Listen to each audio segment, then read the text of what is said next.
सुबह से लेके शाम तक अल्लाह की दी हुई रोजी रोटी, मुर्गा, चिकन, मटन, कोरमा, बिरयानी, पुलाव ठूस ठूस का खाने वालों और अपनी तोंद पर हाथ फेर करके डकारे लेने वालों, अल्लाह की रोजी 3-3 बार खाते हो और खुदा की इबादत करने के लिए तुम्हें शर्म आती है। अल्लाह फरमाता कद अफलह मन तज़क्का, यकीनन कामयाबी उसने पाई जिसने अपना दिल साफ किया। अच्छा, दिल कैसे साफ किया जाता है? साबुन से, लिक्विड से, सरफ से, आला से? जी नहीं। ब्रश रगड़ करके दिल साफ किया जाता है? जी नहीं। कपड़ा गंदा हो जाए तो कपड़ा साफ करने के लिए चीजें हैं जो इस्तेमाल में लाई जाती हैं। जब दिल गंदा हो जाए तो उसको साफ करने के लिए किस चीज की जरूरत होती है? तो सूफिया फरमाते हैं, औलिया फरमाते हैं, नबी फरमाते हैं, दिल के तज़किया के लिए खुदा से डर के शर्मिंदगी का आंसू गिरा लेने से दिल की कुदूरत साफ होती है। दिल साफ कीजिए पहले। और ये जितनी नफरतें हैं ना लोगों के बीच में, जो खाइयां हैं, खंदकें हैं, एक दूसरे के ताल्लुक से आदमी के दिन में, दिमाग में नफरत पाई जाती है, सिर्फ इस बुनियाद पर है कि आदमी का दिल साफ नहीं है। दिल क्या है? गोश्त का एक टुकड़ा जो गालिबन 100 ग्राम का होगा, हर शख्स के बाएं पहलू में पसलियों के नीचे उल्टा लटका हुआ है। आका फरमाते हैं ये पूरी बॉडी का मॉनिटर है। अगर ये दिल सही है तो पूरी बॉडी सही है, और दिल गड़बड़ हो गया तो पूरी बॉडी गड़बड़ हो जाती है। आका फरमाते अला वही अल कल्ब, आगाह हो जाओ, दिल संभाल के रखना, दिल बचा के रखना। बिल्डिंगों की आराइश के लिए, लोकेशन दिखाने के लिए हम हर साल अपने बिल्डिंग की पुताई करते हैं, कलर करते हैं, पेंट करते हैं, खूबसूरत दिखे, बहुत खूबसूरत दिखे। ए लोगों, अगर घर में कचरा पाया जाता कमरों के अंदर, तो तुमने बिल्डिंग की सफाई, पुताई, कलर कर लिया है तो ये लोकेशन तो ठीक दिखता है, मगर गंदगी अंदर पाई जा रही है अंदर। ऐसे ही ये खूबसूरत जुब्बा, शानदार लिबास, बेहतरीन कुर्ता, खूबसूरत बुशर्ट, ये लोकेशन तुम्हारा जो ऊपर का है ना, जो बड़ी क्रीम पाउडर, सफेद सफेद और जाने क्या क्या लीप पोत करके लोकेशन दिखाते हो। ओ लोगों, दिल में गंदगी, बुराइयों की, नफरतों की, बदकारी की, बेहयाई की, बेगैरती की, बेशर्मी की जब दिल में कुदूरत पाई जाती है, तो इस बाहर की बिल्डिंग को कलर करने से क्या फायदा होने वाला है? क्या फायदा होने वाला है? भले ही जुब्बा साफ दिखता है, टोपी अच्छी दिखती है, चेहरा खूबसूरत दिखता है, दिल अगर हमारा ठीक नहीं है, गंदगी उसमें मौजूद है, तो फिर दुनिया तुम्हें अच्छा तो कह सकती है, अल्लाह के नजदीक तुम अच्छे नहीं हो। इसलिए रब ने फरमाया क़द अफ़लह मन तज़क्का, कामयाबी उसे मिली जिसने दिल साफ किया। जिन्होंने दिल साफ किए हैं ना, सदियां गुजर गई कब्रों में गए हुए, दुनिया उनके कदमों में जा करके अपने कशकोले गदाई लेके भीख मांगती है। 825 साल का जमाना गुजर रहा है हिंदुस्तान के उस बेताज बादशाह की कलंदरे जमाना को अपनी कब्र में गए हुए, जिसे दुनिया मोइनुल मिल्लती व दीन कहती है, जो हिंदुस्तान का असली राजा कल भी था, आज भी है, सुबह कयामत तक रहेगा। उसकी चौखट पर देश के हर बाशिंदे की, चाहे वो छोटा हो या बड़ा हो, मंत्री हो कि संतरी हो या प्रधानमंत्री हो या सदर जमहूरिया हो, बड़ी ही आजिजी के साथ उसकी चादर पेश करने के लिए लोग लेके आते हैं। ये सदर की चादर है, ये प्रधानमंत्री की चादर है। ख्वाजा असली बादशाह तू है इस मुल्क का, तेरे कदमों में ये अकीदत की चादर नजर है आबरू बचाए रखियो, ये दुनिया जानती है। तो जिन्होंने दिल साफ किए थे, खुदा ने उनके जलवे ऐसे बनाए, इंतकाल के 800 साल गुजरने के बाद भी उनके अकीदतों का चिराग दुनिया के लोगों के दिलों में आज भी जल रहा है। दिल साफ कीजिए लोग। आगे अल्लाह फरमाता वज़कर अस्मा रब्बिही फसल्ला। दिल साफ करने के बाद सेकंड नंबर की जिम्मेदारी आपकी क्या बनती है? रब के नाम की माला जपते रहिए। वज़कर अस्मा रब्बी, ए लोगो अल्लाह अल्लाह करते रहो, अल्लाह को याद करते रहो, जिक्र मौला करते रहो। और जिक्र मौला क्या है? अल्लाह फरमाता है फज़कुरूनी अज़कुरकुम, तुम मुझे याद करो मैं तुम्हें याद करता हूं।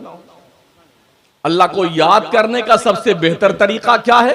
अल्लाह फरमाता इन्ननी अनल्लाह ला इलाहा इल्ला अना फअबुदनी व अक़िमिस सलाता लिज़िक्री।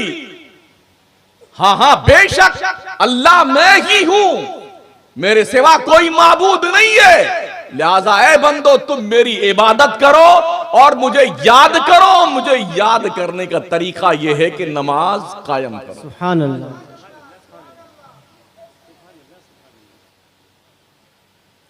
तो पहला काम क्या बताया गया? दिल साफ करो।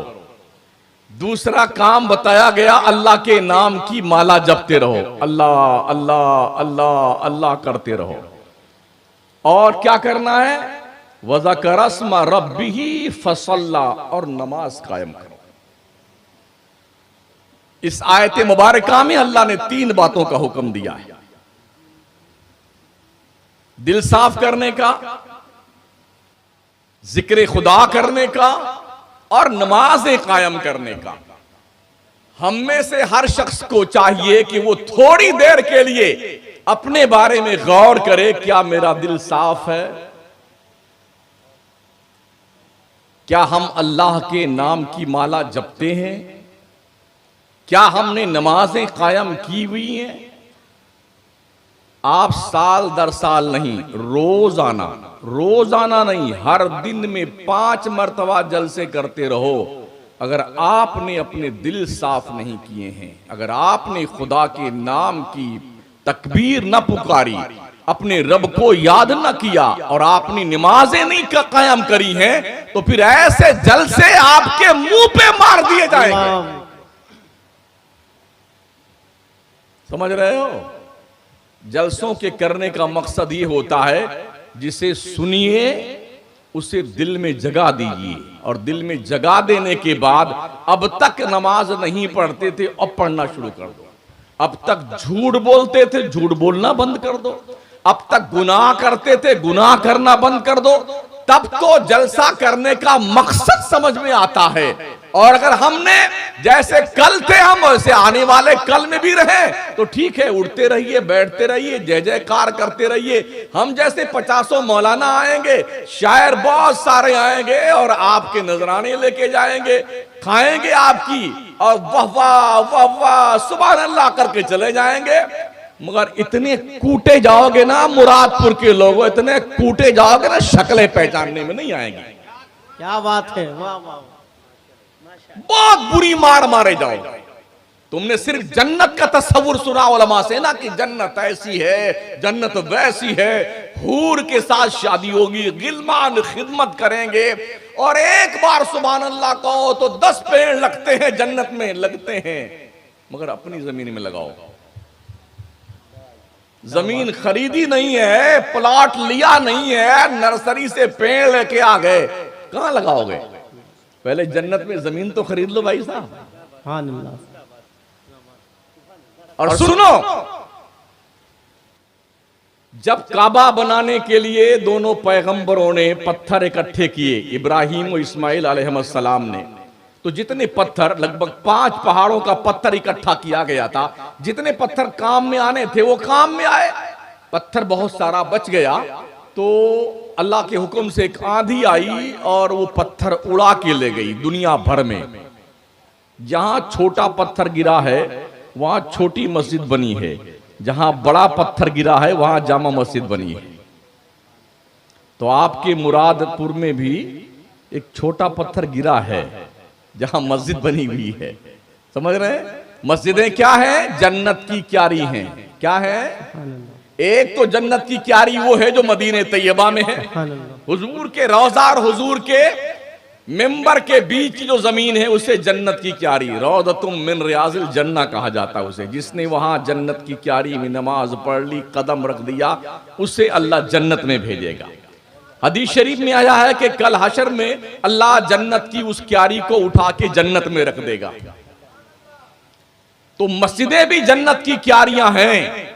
इन मस्जिदों में अपना नाम लिखाते रहो, आते जाते रहो, इबादत करते रहो। कल जब हशर के मैदान में ये मस्जिदें उठा के जन्नत में रखी जाएं तो ये मस्जिदें अल्लाह से गुजारिश करें, अल्लाह जब तूने हमें लाकर जन्नत में रख दिया है, कम से कम उन बंदों को भी हमारे अंदर लाके रख दे जो दुनिया में हमारे अंदर आके इबादत करते हैं।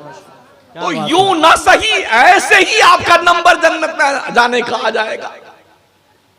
तो मस्जिदों से रिश्ता गुलामी इस्तवार के रखे हो और इससे गुलामी बना के रखो मस्जिदों से, और मस्जिदों में आते जाते रहा करो ताकि फरिश्तों के रजिस्टर में ये लिखा हुआ हो कि ये बंदा इतने इतने वक्त यहां नमाज पढ़ने आया है। समझ रहे हैं?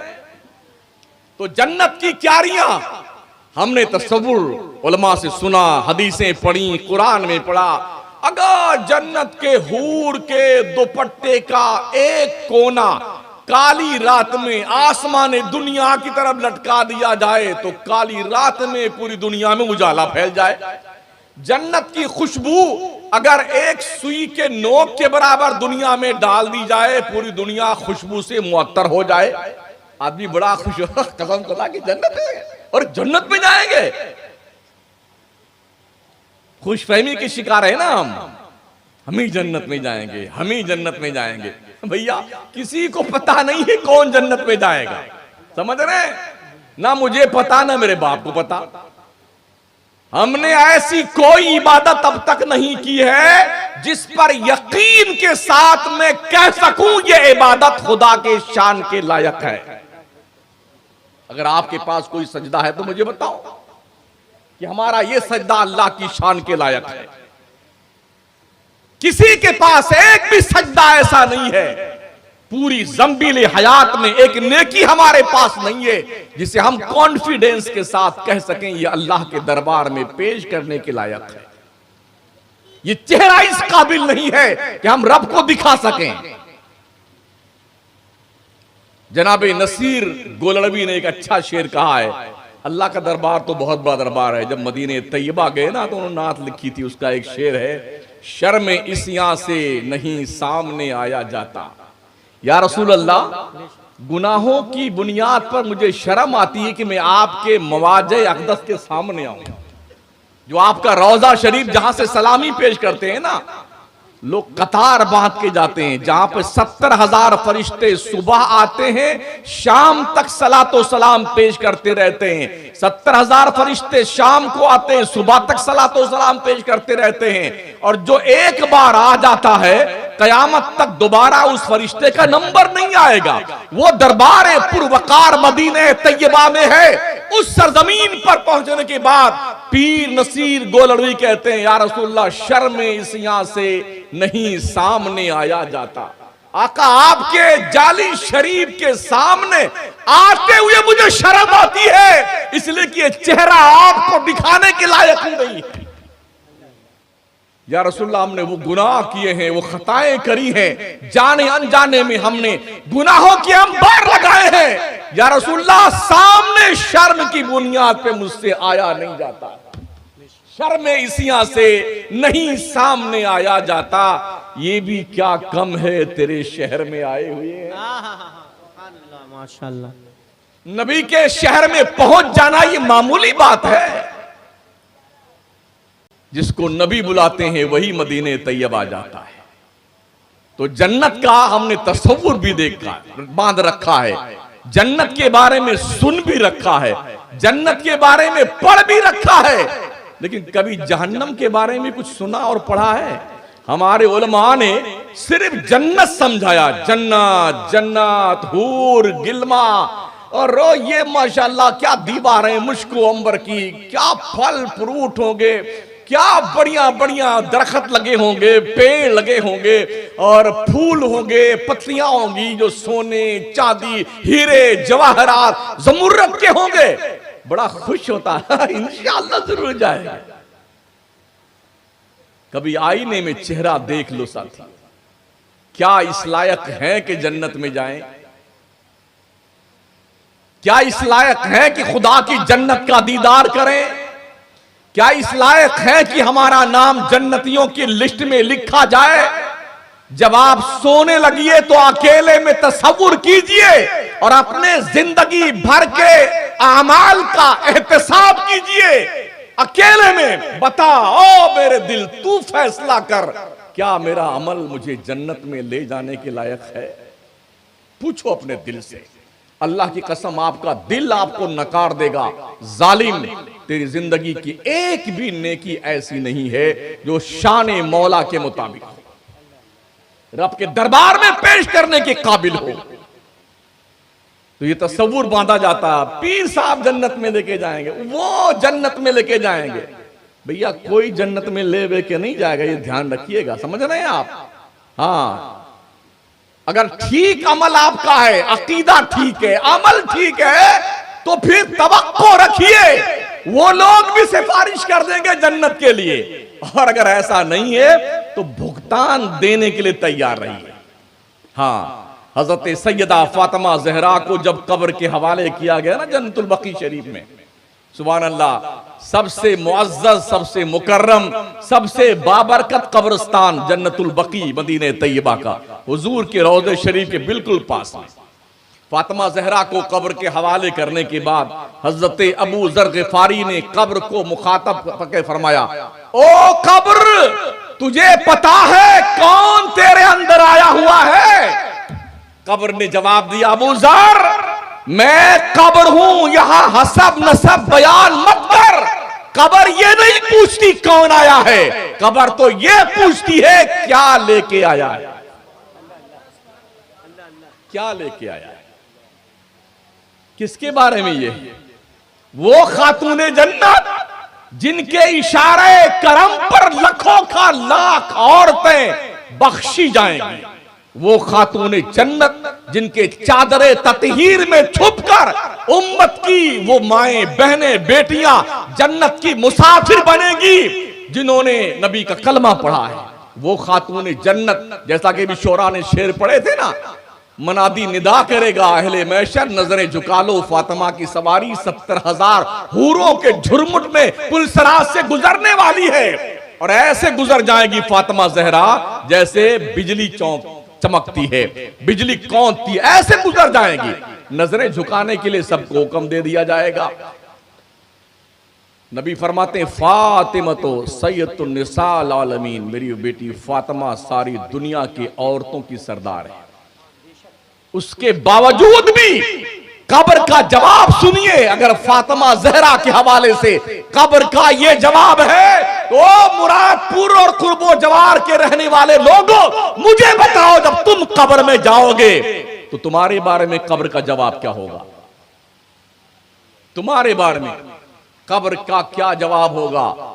फरमाया गया, हदीस शरीफ का मफहूम है, कब्र कहती है, ओ बंदे, मेरे अंदर आने की तैयारी कर रहा है ना, मैं वो हूं कीड़े मकोड़ों का घर, मैं डेड बॉडी खा जाती हूं, हड्डियां भी गला देती हूं, चमड़े सड़ा देती हूं, और सुन ले कान खोल करके, तेरा वजूद मिटा दूंगी मैं, और ऐसे दबाऊंगी कि तेरे दाहिने तरफ की पसली बाएं तरफ की पसली में घुल मिल जाएगी। ये कब्र का अजाब है, कब्र का अजाब।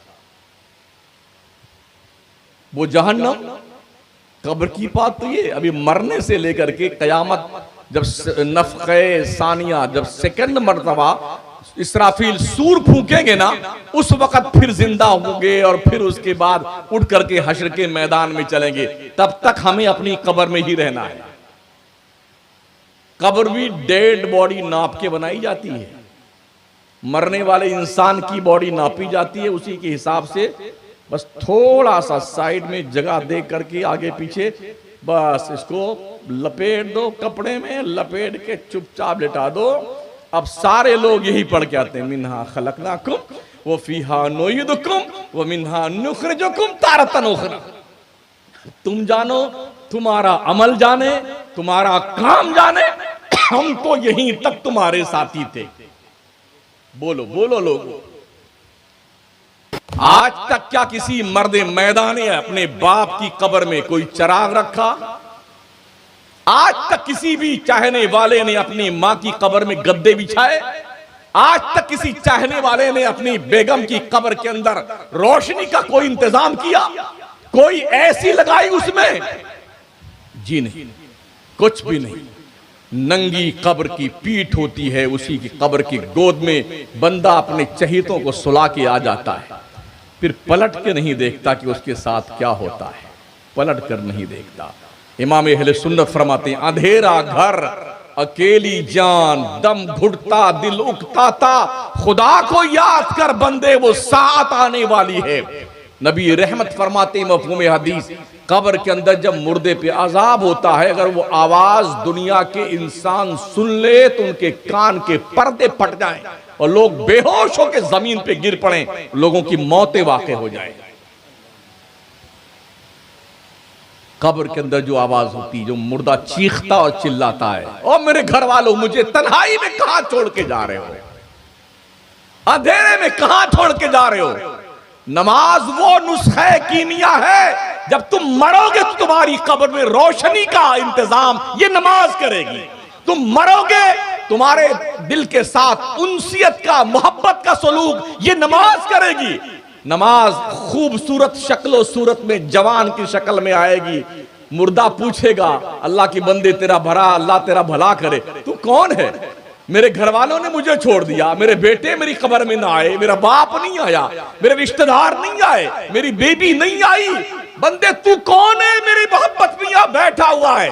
तो जानते हो, वो हसीन शक्ल सूरत वाला नौजवान बंदा कहता है, अल्लाह के बंदे तू मुझे नहीं पहचानता, मैं तेरी नमाज हूं, तेरे सब लोगों ने तेरे साथ छोड़ दिया ना, हम तेरी नमाज हैं, तेरी कब्र में रोशनी भी लेके आए हैं और तेरी दिल बस्तगी का सामान भी हम लेके आए हैं, जिसे तुम यूं समझ के छोड़ देते हो। अक्सर तादाद हमारे जवानों और बूढ़ों ने 2 रकत नमाज जुम्मा की पढ़ी, ये रमाना भगे।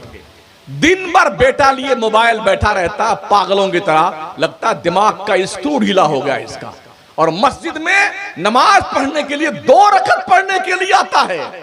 हया कर बंदे, अल्लाह से हया कर, तुझे शर्म आनी चाहिए परवरदिगार से।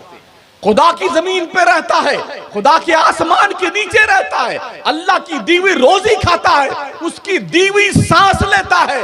क्या ख्याल है आपका, ये गर्मी का टेम्परेचर अगर और 5-7 पॉइंट बढ़ जाए, आपका हाल क्या होगा? ये ऐसी तो इसकी ऐसी तैसी हो जाएगी, कूलर किसी काम का नहीं होगा, और आप ऐसे मरेंगे ना जैसे मछलियों के तालाब में मछली मारने वाली दवाई डाल दी जाए और उलट पुलट करके मछलियां मर जाएं और सतह आप पर तैरने लगे, ये हश्र हमारा हो जाए अगर ये टेम्परेचर खुदा बढ़ा दे। सूरज 4थे आसमान पर है और अभी उसकी पीठ आसमान दुनिया की तरफ है, अगर उसका चेहरा इस तरफ हो जाए तो इसकी रानाई का हाल क्या होगा, इसकी तपिश का आलम क्या होगा? कभी आपने सोचा है? ये हवा जो चल रही है ना, अगर ये हवा बंद कर दी जाए तो हम बावले हो जाते हैं। इसको क्या समझते हैं? अल्लाह जब हवा चला देता है थोड़ी देर के लिए, हल्की सी हवा चलती है ना, तो ऐसा लगता है कि आदमी को ओह अरे जन्नत की हवा, मजा आ गया, कसम खुदा के बड़ा अच्छा लगा, ओ बड़ा सुकून मिला, का ठंडी ठंडी हवा। वो हल्की हवा जो चलती है ना, इस पंखे से लाख गुना ज्यादा बेहतर होती है, फरहत बख्श होती है, सेहत बख्श होती है। अल्लाह 1 पैसा नहीं लेता उस हवा का आपसे। पानी पीने की कोई कीमत नहीं है, सांस लेने की कोई कीमत नहीं है, डॉक्टर वेंटिलेटर पे डाल करके मौत हो जाने के हफ्ता भर बाद का भी पैसा मरदूद वसूल लेता है घर वालों से, जबकि मर गया है एक हफ्ता पहले इंसान, और 7-7 दिन 10-10 दिन जो है उस आदमी, मरे हुए आदमी को मशीन पर रखकर पैसा वसूलता है।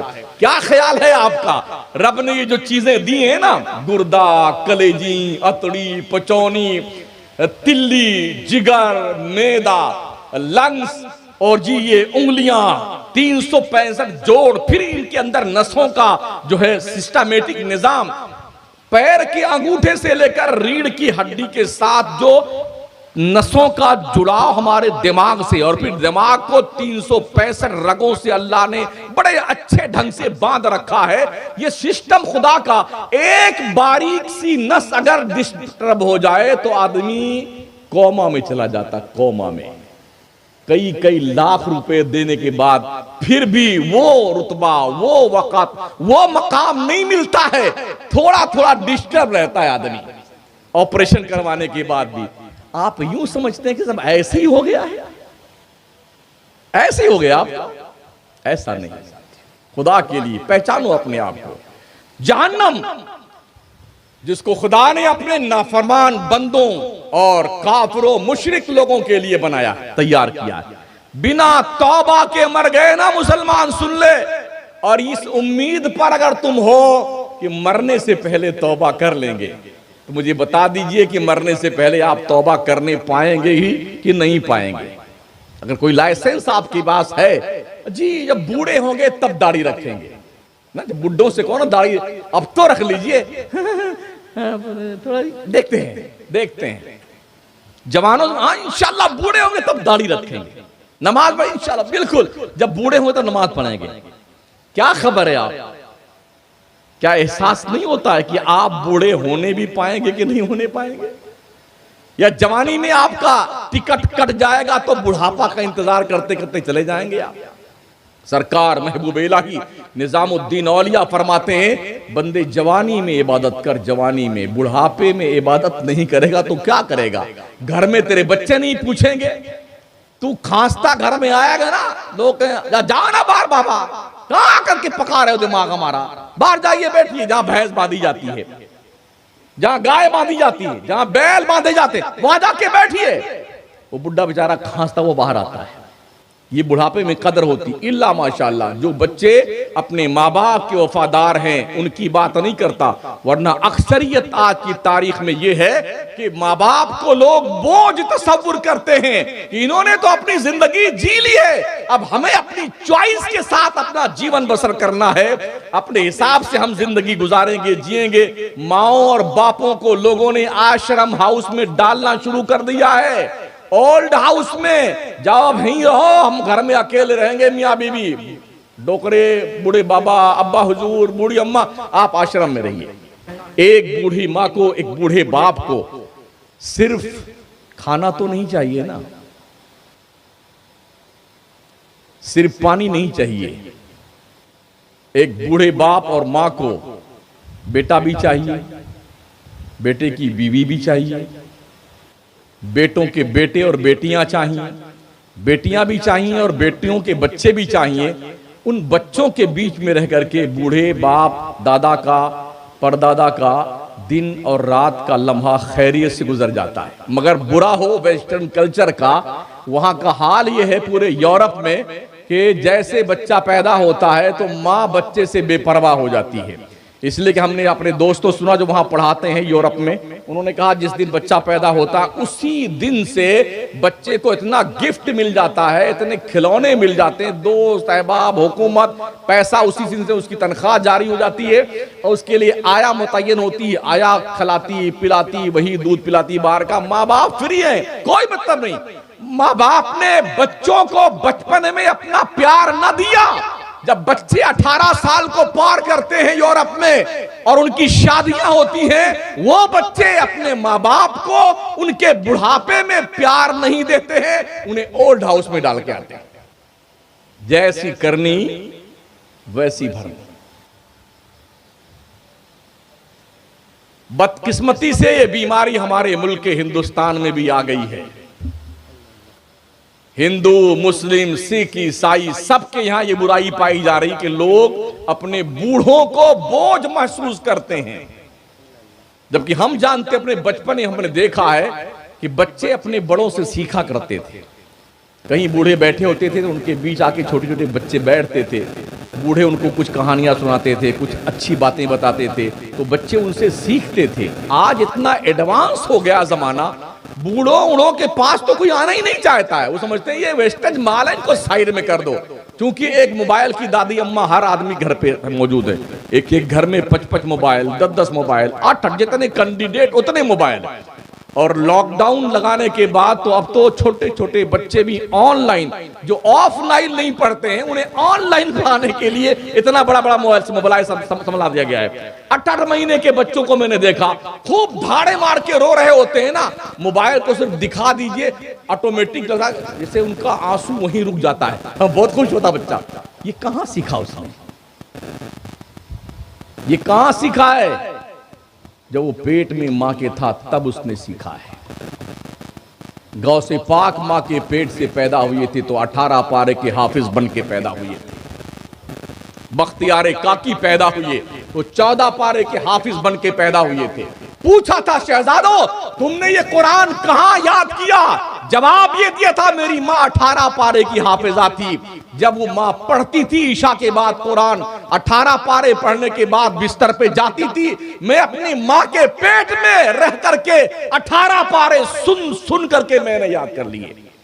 बख्तियारे काकी फरमाते मैंने अपनी मां के पेट में रह के 14 पारे जबानी याद कर लिए कुरान के। लोगों, अगर बच्चे 14 और 18 पारे माँ के सुन करके माँ के पेट में रहकर याद कर लेते हैं और उसका ये असर मुरत्तब होता है बच्चों पर, तो माएं अगर उस पीरियड में जब बच्चे माँ के पेट में होते हैं अगर गाने सुनती हैं, फिल्मी दुनिया के अदाकारों के कल्चरें देखती हैं, उनके डायलॉग सुनती हैं, तस्वीरें नाचने वालियों की और नाचने वालों की देखती हैं, उनकी नंगी तस्वीरें, अर्धनग्न तस्वीरें, बेहया की तस्वीरें अगर ये देखती, क्या समझती है आप? क्या इसका साइड इफेक्ट आपके पेट में रहने वाले बच्चे पर नहीं पड़ेगा? क्या वजह है आज कोई ख्वाजा मोइनुद्दीन चिश्ती नहीं पैदा होता? क्या वजह है मखदूम इश्तिम्ना कोई नहीं पैदा होता? क्या वजह अब्दुल कादिर जिलानी कोई नहीं पैदा होता? क्या वजह है इमाम अहमद रजा कोई नहीं पैदा होता?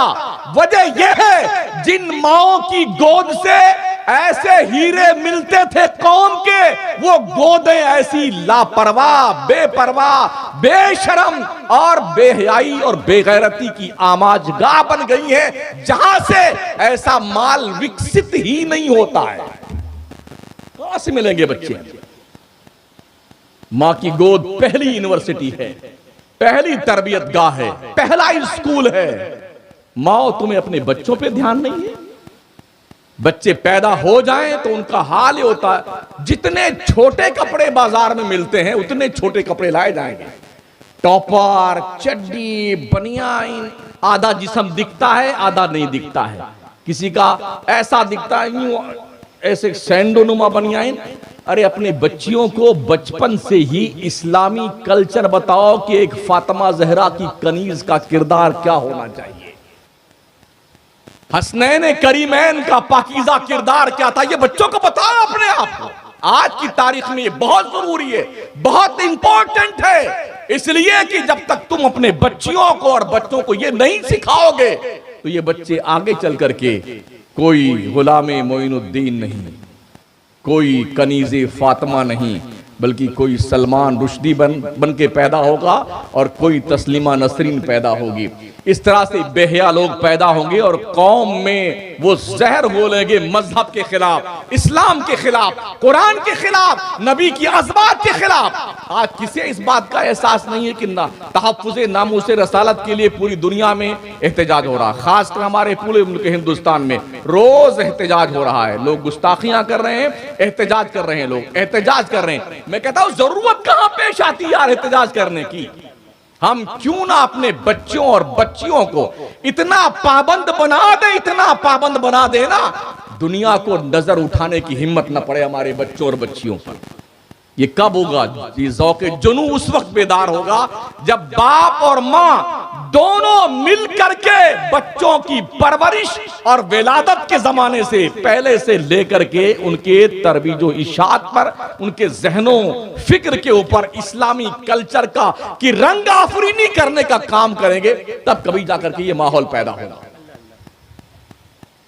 अगर हमने ये काम शुरू नहीं किया है ना, तो आप लाख चिल्लाएं, तहफ्फुज़े नामुज़े रसालात, गिरफ्तारी दीजिए, ज्ञापन दीजिए, प्रदर्शन कीजिए, आप ही मारे जाओगे, आप ही कूटे जाओगे, आप ही जेल में जाओगे और आपका ज्ञापन रद्दी की टोकरी में डाल दिया जाएगा। मुझे बताओ, नबी के नामूस के तहफ्फुज़ के लिए दिल में आपके ज़ौक़ है, मगर मैं क्या पूछ सकता हूं कि नबी की जो 11 बीबियां थी उनका नाम क्या था, कितने को पता है? क्या मैं ये पूछ सकता हूं कि नमाज के अंदर शरायत कितनी है, वाजिबात कितने हैं और फराइज कितने हैं? क्या कोई जवाब दे सकता है कि नबी के 3 शहजादे थे और 4 शहजादियां थीं, इनके नाम क्या हैं और चारों शहजादियों का निकाह किस किस से हुआ है?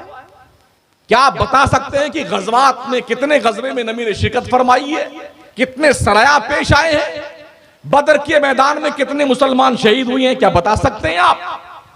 नबी की मक्की जिंदगी और मदनी जिंदगी का कंपेयर करने के बाद दोनों का फर्क बता सकते हैं आप? जब आपको यही पता नहीं है तो तहफ्फुज़े नामूसे रिसालत करने का ये स्वांग रचाना, ये कहां की दानिशमंदी है? पहले दीन सीखिए, दीन अपना मजहब सीखिए। सिर्फ जन्नत के लालच में, तखय्युल में जन्नत का तवाफ मत कीजिए, जन्नतियों जैसे काम भी कीजिए। मैं अर्ज कर रहा था जहन्नम के हवाले से। एक दिन नबी करीम बैठे हुए थे, जिब्राईल अमीन आए बारगाह मुस्तफा सल्लल्लाहु अलैहि वसल्लम में। एक धमाका खेज आवाज आई। हुजूर ने पूछा, जिब्रील ये आवाज कैसी है?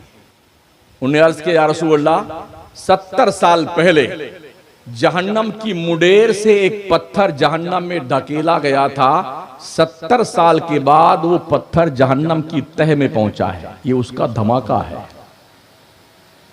क्या समझते हैं आप? कितना गहरा जहन्नम है?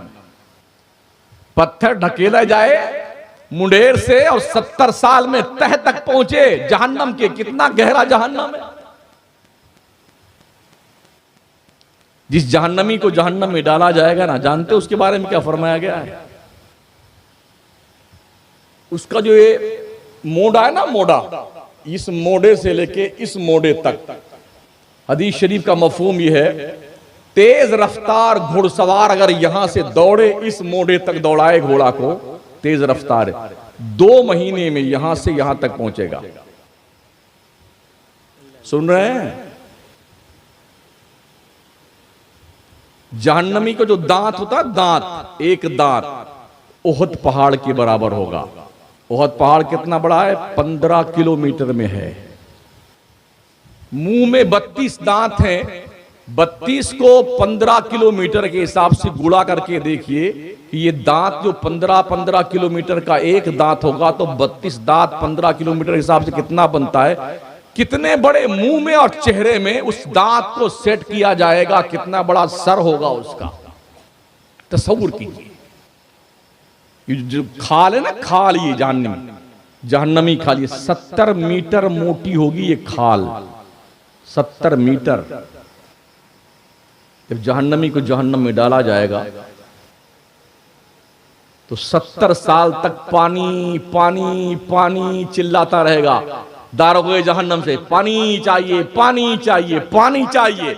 70 साल तक उसके इस सवाल का जवाब नहीं दिया जाएगा। क्या पिएगा उसमें? जहन्नमियों का बदबूदार पीप, पेशाब और खून पिएगा, वही खाएगा वो जहन्नमी, जहन्नम में। 70 साल के बाद दारोगे जहन्नम कहेगा, क्या मांग रहा है? वो कहेगा, पानी चाहिए पीने के लिए। कहा, ठीक है, देता हूं।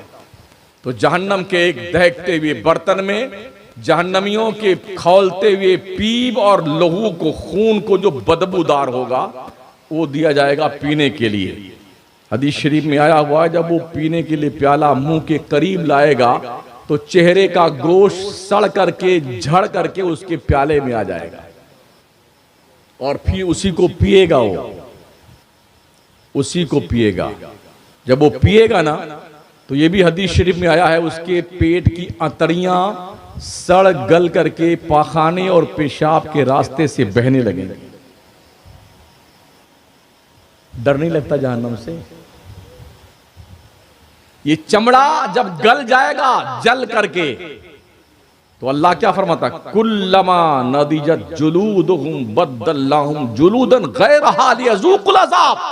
जब ये चमड़ा जो 70-70 मीटर मोटा होगा ये सड़ गल जाएगा तो ऐ लोगों हम फिर नया चमड़ा दे देंगे ताकि तुम्हें जहन्नम का अजाब चखाया जाए। तुम झुटलाते थे ना, तुमसे पूछा नहीं जाएगा जहन्नमियों, जहन्नम में जाने वालों तुमने दुनिया में क्या गुनाह किया था, नहीं पूछा जाएगा। जहन्नमी अपने चेहरे से पहचाना जाएगा। यूरफुल मुजरिमून बिसीमाहुम फयूखज़ु बिन्नवासी वल अक़दाम फबिअय्यि आलाइ रब्बिकुमा तुकज़्ज़िबान। जहन्नमी मुजरिम अपने चेहरों से पहचाना जाएगा, यानी उसके चेहरे पर उसका गुनाह लिखा होगा जो उसने दुनिया में किया होगा, खताएं लिखी होंगी। और जब मुजरिम पहचान लिया जाएगा तो फयूखज़ु बिन्नवासी वल अक़दाम, उसकी टांगे और उसकी पेशानी के बाल पकड़ करके जहन्नम में उसे फेंका जाएगा। तो तुम अपने रब की कौन कौन सी नेमत को झुटलाओगे? फिर कहा जाएगा हाज़िही जहन्नमुल लती युकज़्ज़िबु बिहल मुजरिमून। ओ जहन्नमी सुन, ये वही जहन्नम है जिसको तू मानता नहीं था और तूने बहुत हल्के में लिया था जहन्नम को ना, झुटलाता था कि ये मुल्ला लोगों की कहानियां हैं, मौलाना लोग तो ऐसे समझाया करते हैं, भला जहन्नम भी ऐसा कोई होता है? हाज़िही जहन्नमुल लती युकज़्ज़िबु बिहल मुजरिमून यतूफूना बैनहा व बैन हमीमिन आन फबिअय्यि आलाइ रब्बिकुमा तुकज़्ज़िबान। ये कंडीशन होगी जहन्नमी। कुछ याद आ रहा है अपने बारे में? ओ जवानों, अपनी जवानियों पे फख्र और नाज करने वालों, हमने चश्मे ज़दन में लोगों को बेहोश होते देखा है, सेकंड नहीं लगता है पैरालिसिस होने में। अच्छा खासा इंसान ठीक ठाक चल रहा होता है और गिर करके तड़पने लगता है। हज़रते इमाम गज़ाली रहमतुल्लाह अलैह फरमाते हैं, ओ बंदो अपने रब को सजदे करते रहो, सजदे करते रहो, इसलिए कि अगर तुमने सजदे न किए तो सुन लो, हमने बगैर सजदे और बगैर रुकू की नमाज पढ़ने वालों को बहुतों को देखा है।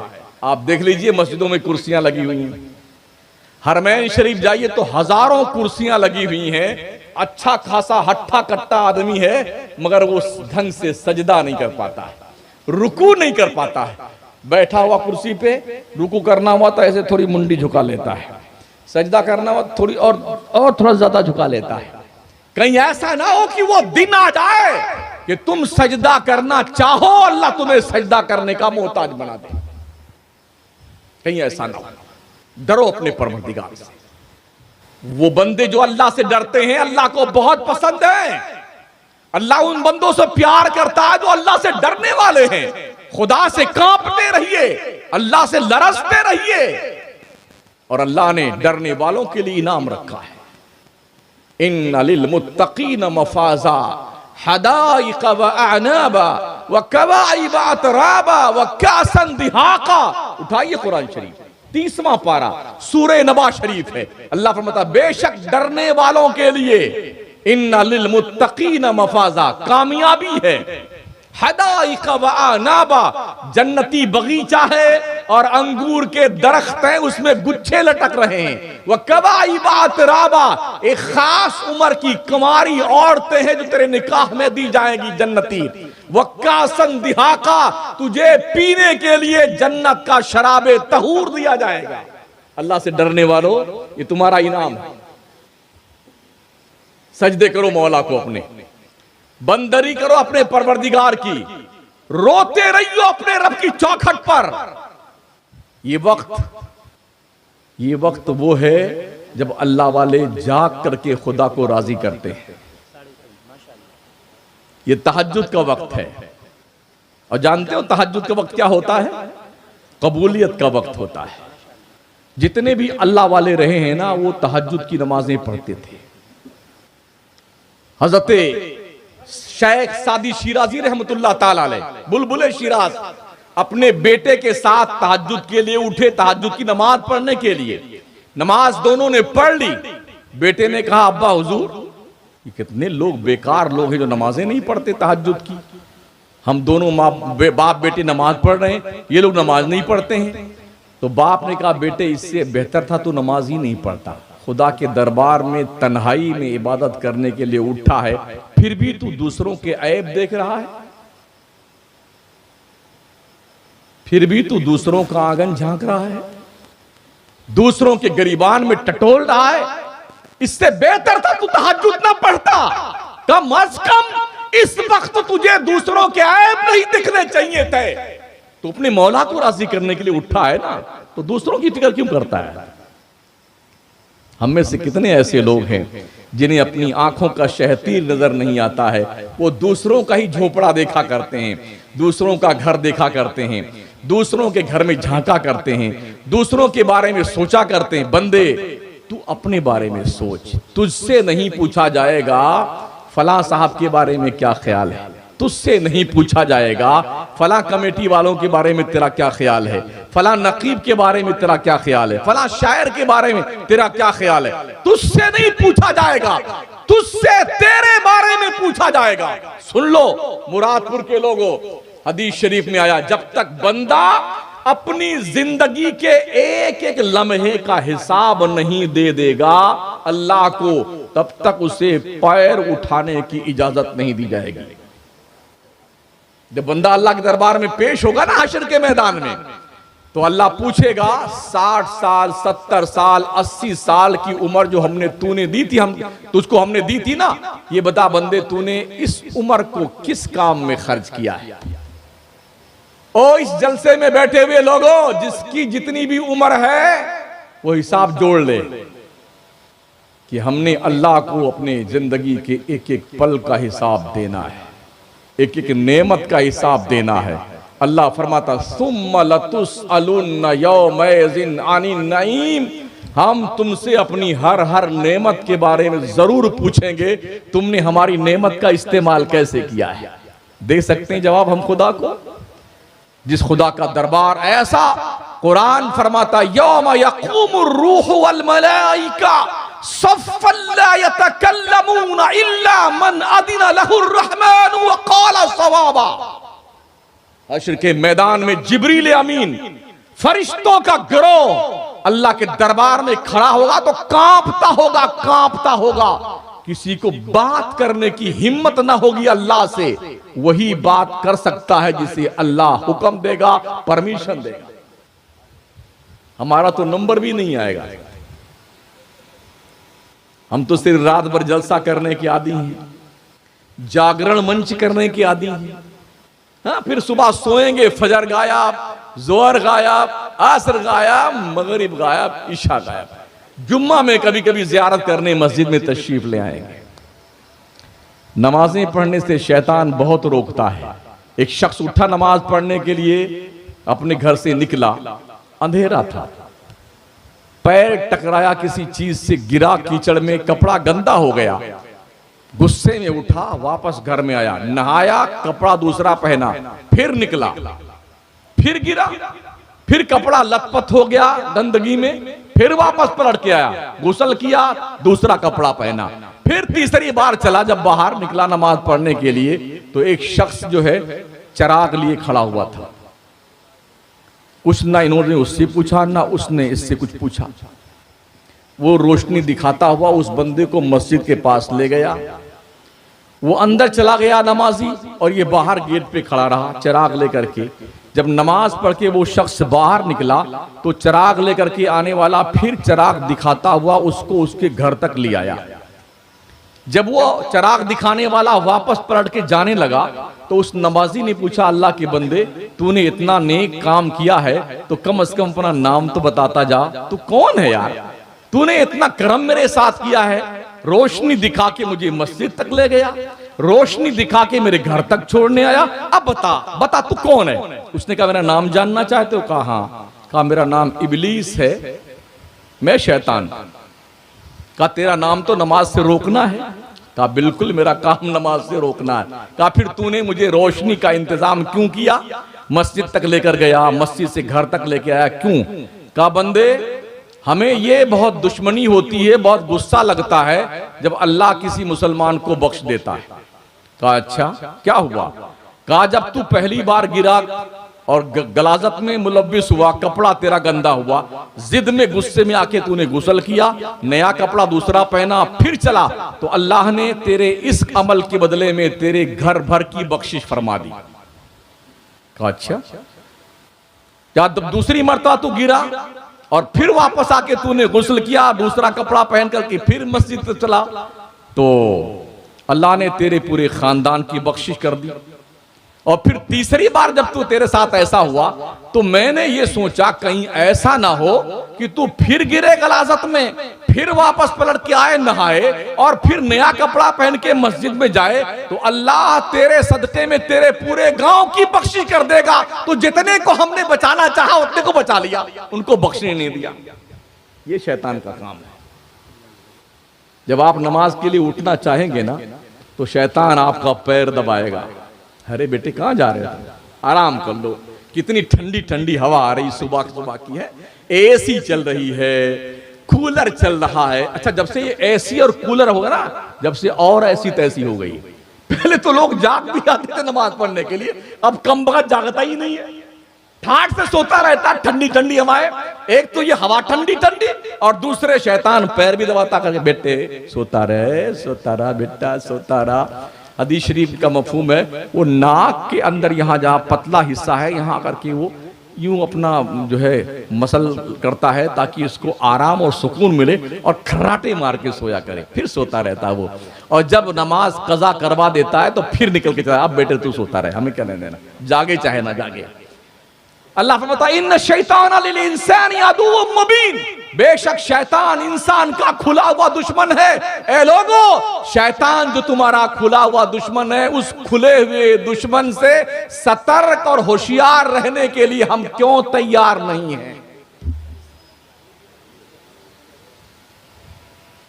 असर और मगरिब के बीच में अपने छोटे बच्चों को रास्तों पे मत छोड़ा करो मेरी माँ बहनों। शैतान के टोले निकलते हैं इस वक्त में और उसके लपेटे में कहीं ऐसा ना हो कि आपके बच्चे आ जाएं। शैतान उस वक्त दौरे पे निकलता अपनी पूरी जुर्रियत के साथ में। तो असर और मगरिब के बीच में ना तो बच्चों को सड़क और रोड और चौराहों पे जाने दो और ना ही कोई माँ बहन बेटी अपने मकान की छत पर जाए इस हाल में कि उसके सर के बाल खुले हुए हों। ऐसा होता है कि छत पर जाने के बाद वो कंडीशन होती है, शैतान उसमें आ जाता है, फिर एक जमाना तक उसे झेलना पड़ता है। ये कोई बताएगा नहीं, मुझे आपको तकरीर सुना करके अपनी तारीफ मुझे नहीं करवानी कि बहुत तकरीर जमा दी मैंने, नहीं। सुन लीजिए, ये आपके काम की चीजें हैं, आपके काम आएंगे, इसको ध्यान से सुनिए साथियों, समझ रहे हैं? और अपने बच्चों को बचपन से ही इस लायक बनाओ, तुम्हारे बच्चे कॉलेज में जाएं, स्कूल में जाएं, पढ़ने जाएं, बाजार में जाएं, उनको ये एहसास रहे कि वो मुसलमान के बच्चे हैं। अपनी बच्चियों को शुरू से ही ये सिखाओ, खाला के लड़के के साथ, मामू के लड़के के साथ, भले ही वो 8-5 साल का ही क्यों ना हो, दूर रखो, हाथ ना मिलाने दो, क्लोज होके खेलने मत दो, बच्चियों को हिदायत दो, बच्चों को हिदायत दो।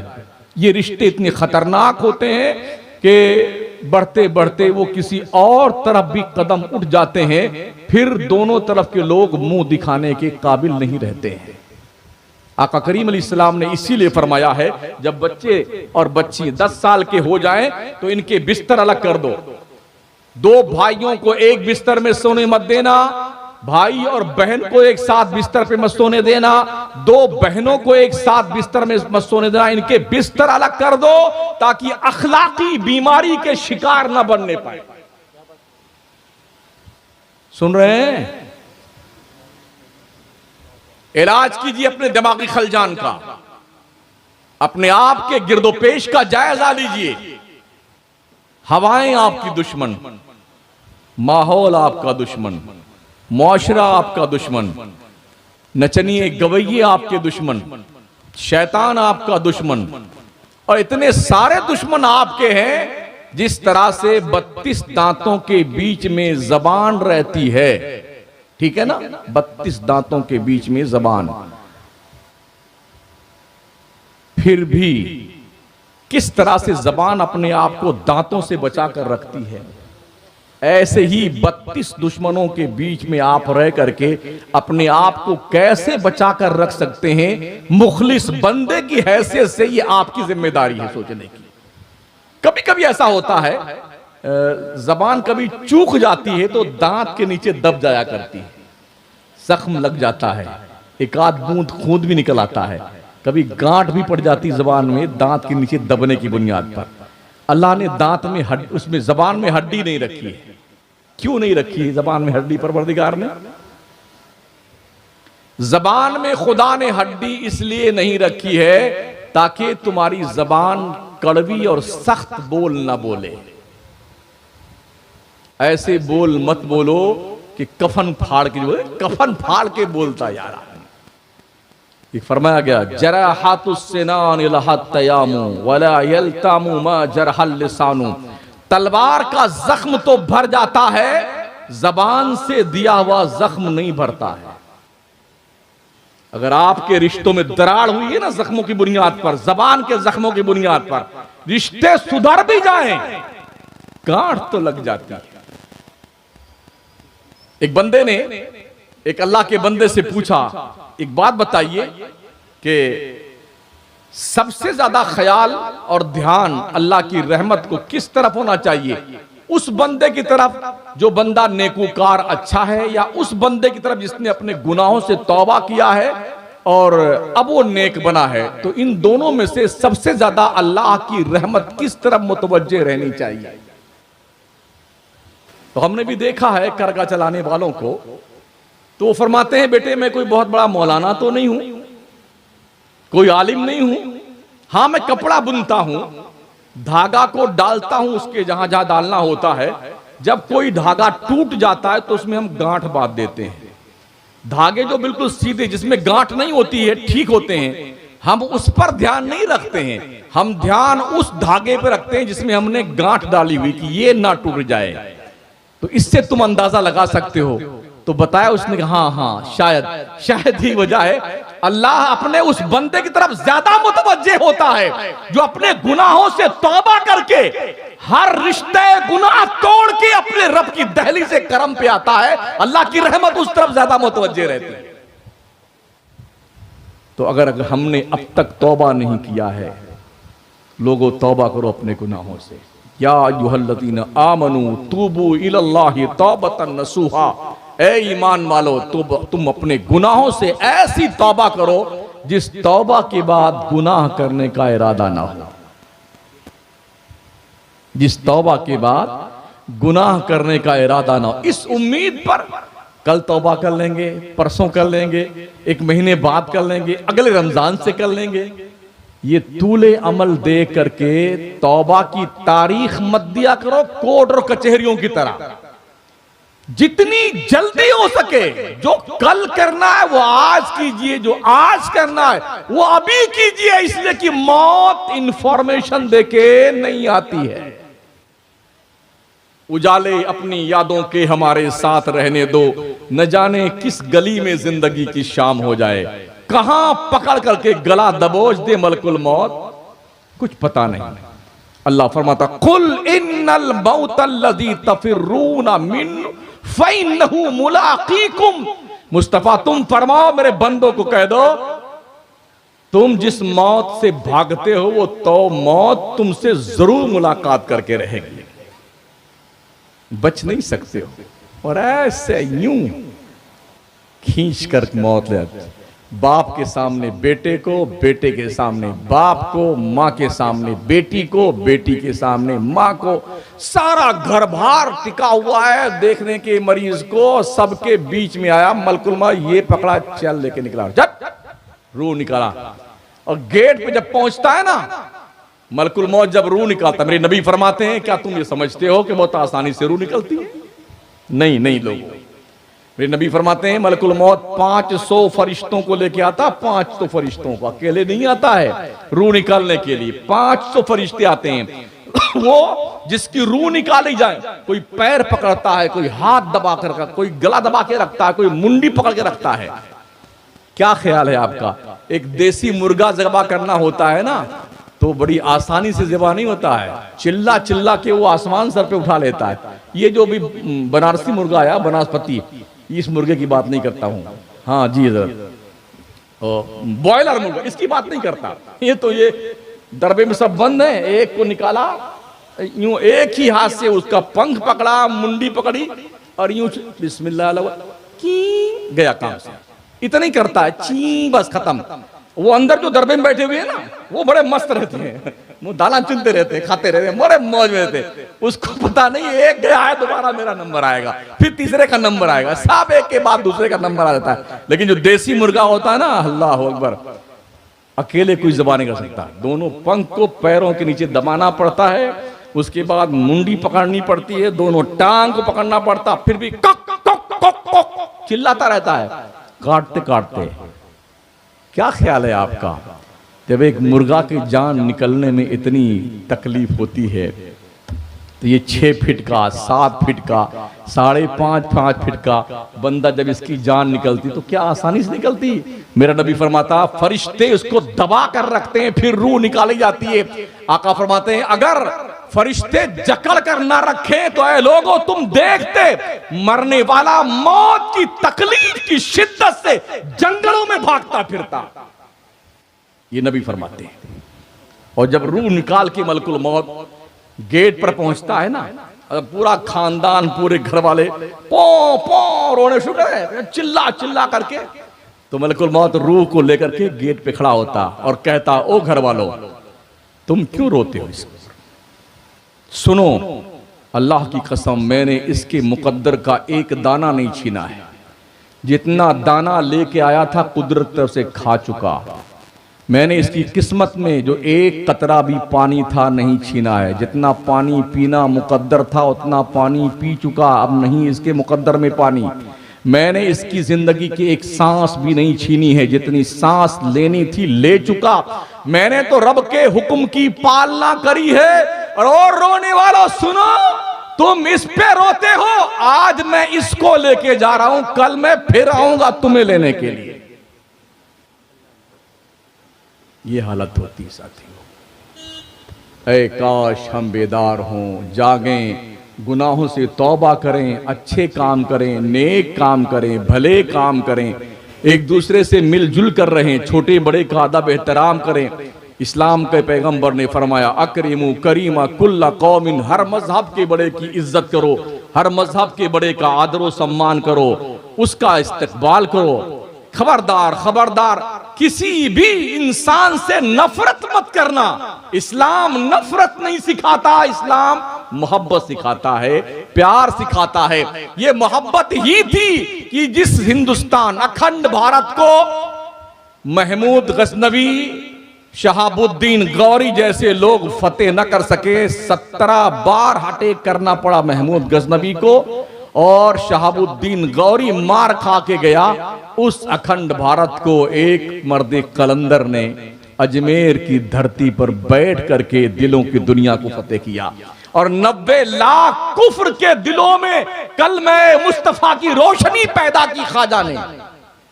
उस मर्द कलंदर ने कोई तलवार नहीं चलाई थी। अखलाक, प्यार, इंसानियत, सबकी कदर करना, सबसे प्यार से बात करना, मोहब्बत से बात करना, बड़ों का अदब करना, छोटों से शफकत करना उनके साथ, यही तो हमारे इस्लाम का इम्तियाजी मकाम है ना। आका फरमाते हैं मल्लम यरहम सगीरना वलम युअक्किर कबीरना फलैसा मिन्ना, जो अपने छोटों से प्यार नहीं करता है, अपने बड़ों की इज्जत नहीं करता है, नबी फरमाते हैं वो हमारी सोसाइटी का मेंबर नहीं है। ये चंद गुजारिशात थी जो लगभग 1 घंटा 20 मिनट के अंदर मैंने आपके गोशे गुजार की हैं, और मैं समझता हूं कि इतना बहुत है। तूफान नूह लाने से ए चश्म फायदा, 2 बूंद ही काफी है अगर कुछ असर करे। खैर, इस वक्त रात के हिस्से में जब मैं बोल रहा हूं तो ये ऐसा ही है जैसे एक साथ किसी अच्छे हरे भरे खेत में भैंस, गाय, बकरियां, भेड़ें सब पहुंच के सब खा जाएं तो डंठल बचा रहे ना, तो वो ऐसे हाल है। कास्फी माकूल, खाई हुई खेती, फजालहुम कास्फी माकूल। अल्लाह ने जो अबरहा खरीद के ऊपर जो अबाबिल का लश्कर भेजा, अब तैरन अबाबिल है ना, अलम तरा कैफ फअल रब्बुका बि अस्हाबिल फील अलम यजाल कैदहुम फी तदलील व अरसल अलैहिम तैरन अबाबिल तरमीहिम बिहिजारतिन मिन सिजील फजालहुम कास्फिन माकूल। उन चिड़ियों ने, अबाबिलों ने अपने चोंच और अपने पंजों में चने के दाल के बराबर छोटी छोटी स्कट मिसाइल जो फेंकी ना अल्लाह के उन परिंदों ने, जद्दा की तरफ से आए थे, अरफात और मुजदलफा के बीच की वादी मुहस्सर में, ऊपर से कंकर गिराया था, सवार के सर पे कंकर गिरता, सर से जिसमें से चीरता हुआ हाथी के बदन को छेदता हुआ जमीन में घुसता गया। कैसे कर दिया उसने? कास्फी माकूल, जैसे खाई हुई खेती है। तो जैसे खाई हुई खेती नहीं होती है, उस वक्त हम आपको गुफ्तगू करके कुछ समझा रहे हैं। खाई हुई खेती में कुछ हम खाद डाल रहे हैं, कुछ पानी डाल रहे हैं, हाँ कुछ कोशिश कर दें। ये हमने कोशिश करी है। मैं अपनी कोशिश में कहाँ तक कामयाब हूँ मुझे पता नहीं है, उसे आप समझ सकते हैं और जान सकते हैं। मैं मुबारकबाद पेश करता हूँ कि अब तक आप माशाल्लाह बैठे रहे हैं। मुझे इस पर फर्क नहीं पड़ता कि कितनी कुर्सियां खाली हैं। मैं 5-5 आदमियों के बीच में 1-1 घंटा तकरीर कर देता हूँ। कभी कभी ऐसा भी हुआ, अभी 2-4 महीना पहले 3.5 औरतें थीं, 4.5 औरतें, यानी 4 औरत और एक बच्ची 3-4 साल की, 2 मर्द और 1 या 2 मौलाना थे। 1-1.5 घंटा तकरीर करके उनके बीच में। इस तरह से कई जगहों पे होता है। तो हम 5 आदमी भी तकरीर कर लेते हैं और 10-10 लाख में भी करते हैं तकरीर। हमारी सेहत पे कोई फ़र्क नहीं पड़ता है। बस कुल मिला करके ये है कि जितना अल्लाह मुझसे कहलवाना चाहता है उतना हम कह देते हैं। कितना आप कैच करते हैं ये आप पर निर्भर करता है। मैं अदब के साथ माँ बहनों से गुजारिश करूँगा, आप भी नमाजें पढ़ा करें। सिर्फ मर्दों पे नमाज फ़र्ज नहीं है, ठीक है ना? आप पर भी नमाज फ़र्ज है। बच्चों को और बच्चियों को नमाज की तलकीन किया करो। जिस कौम के बच्चे मस्जिदों से गायब रहते हैं ना, समझ जाओ उस कौम का मुस्तकबिल अंधेर नगरी चौपट राज वाला हिसाब है। मर्दों, जब तुम नमाज पढ़ने जाया करो ना तो अपने साथ अपने छोटे बच्चों को लेके जाया करो मस्जिद में। आका फरमाते हैं 7 साल का बच्चा हो जाए तो उसकी नमाज की आदत डालो। बापो अपने बेटों को मस्जिद में लेके जाया करो, अपने साथ खड़ा किया करो। ऐसा नहीं है कि अगर 7 साल का बच्चा पहली स्टेप में खड़ा हो जाए तो आपकी नमाज नहीं होगी। हमने देखा है, अगर पहली स्टेप में कोई बच्चा खड़ा हो गया है, अब बाद में कोई बड़ा आता है ना तो क्या करता है, उसको पकड़ता कंधे से, वो पीछे खड़े दूसरी स्टेप में डाल देता है। जब दूसरी स्टेप भर जाती है तो फिर कोई पीछे तो उसको तीसरी में घसीट कर देता है। ये हमारे अब्बा का घर नहीं है, अल्लाह का घर है। समझ रहे हैं? जो जहां खड़ा हो गया है ना, उस बच्चे को सरकाने की कोई इजाजत तुम्हें नहीं है। तुम चाहे मुफ्ती साहब हो, चाहे पीर साहब हो, चाहे मौलाना साहब हो। ये अल्लाह का घर है, तुम्हारे और हमारे बाप का घर नहीं है। अल्लाह घर में सबको नमाज पढ़ने की इजाजत है। जो बच्चे हो, चाहे जवान हो, चाहे बूढ़े हो, नमाज पढ़े, उनको पढ़ने दो। तुम्हें आगे आना तो तुम पहले आते, आप क्यों आकर के बच्चे को हटा रहे हो? बच्चा क्या सोचेगा, यार हमारी इज्जत नहीं अल्लाह घर में? तो बचपन से अगर हम बच्चों के जहन पर ये खप्त सवार कर दें और खुदा के घर से उसे यूं दूर कर दें, यार हमारी इज्जत खुदा के घर में भी नहीं, लोग धक्का मार के हमको पीछे सब में कर दिया, तो क्या नमाजी बनेगा बच्चा? नहीं बनेगा। तो 7 साल का बच्चा हो जाए तो नमाज सिखाइए, 10 साल का बच्चा हो जाए नमाज ना पढ़े तो डंडा मार के नमाज पढ़ाइए। और माओ बहनों, अपनी बच्चियों को भी नमाज पढ़ने की आदत डालो। हाँ, बस ये इख्तितामिया है 2-3 मिनट के अंदर। हो सकता है बच्चे शोर मचाते हैं मस्जिद में, हम भी जानते हैं। हम कौन से फरिश्ते हैं? जब हम बच्चे थे तो हम भी यही बदतमीजी करते थे। आप बच्चे रहे होंगे, आप भी यही करते थे। भाई माँ के पेट से तो गौस पाक वली पैदा हुए थे, हम थोड़ी वली हैं यार। बख्तियार काकी वली पैदा हुए थे, हम थोड़ी वली हैं, है? अच्छा माशाल्लाह, देखिए अल्लाह सलामत रखे। अजान, अब आपसे गुजारिश है नमाज पढ़ के जाइएगा। अरे पढ़ेंगे नहीं पढ़ेंगे? देख रहे हैं कितनी ढीठ क्वालिटी के हैं। आप पढ़े ना, कितनी ढीठ क्वालिटी की हमारी सुननी है, बस सुन होता सुननी हमारा। फिर ये हमारे गला फाड़ने से कोई मतलब नहीं है। चीख के चिल्ला के हम चले जाएंगे। इतना ज़रूर है, ये कुर्सियाँ, ये खंबे, ये दीवार, यहाँ की घासें, ये सब अल्लाह के दरबार में गवाही देंगी। अल्लाह शमसुद्दीन ने, मौलाना शमशाद ने, फलां फलां ने, सब ने इनको समझाया, इनने एक की नहीं सुनी, सुनी ज़रूर, अमल नहीं किया। तो हम भी पहुंच जाएंगे वहाँ, हाँ मेरे अल्लाह हमने कहा था। फिर जानते हो ये मरम्मत शुरू होगी ना तुम्हारी, इतने मारे जाओगे ना, इतने कि छठी का दूध याद आएगा तुम्हारे को। हाँ, अल्लाह का मुअज्जिन पुकार रहा, अस्सलातु खैरुम मिनन नौम, नमाज नींद से बेहतर है। नमाज नहीं, जब तुम नमाज की पाबंदी नहीं कर सकते तो मस्जिद तुम्हारा बाप बचाएगा? हाँ हाँ हाँ, बस कह दीजिए मज़ार हो चाहे ना हो, फर्जी वर्जी हो, बस चादर पहुंचाना है, चादर चढ़ाना है, फातिहा कराना है, धूमधाम करना है। हाँ हाँ हाँ हाँ, अल्लाह कभी नहीं पूछेगा तुमने चादर चढ़ाई थी कि नहीं चढ़ाई थी। अल्लाह कभी नहीं पूछेगा तुमने फातिहा दिलाई थी कि नहीं दिलाई थी।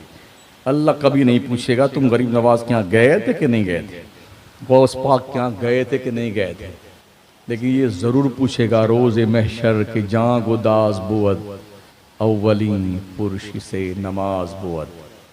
सबसे पहले अल्लाह नमाज के बारे में पूछेगा, जिसके लिए मुअज्जिन पुकार रहा है, हय्या अलस सलाह, आओ नमाज की तरफ, हय्या अलल फलाह, आओ कामयाबी की तरफ, अस्सलातु खैरुम मिनन नौम, नमाज नींद से बेहतर है।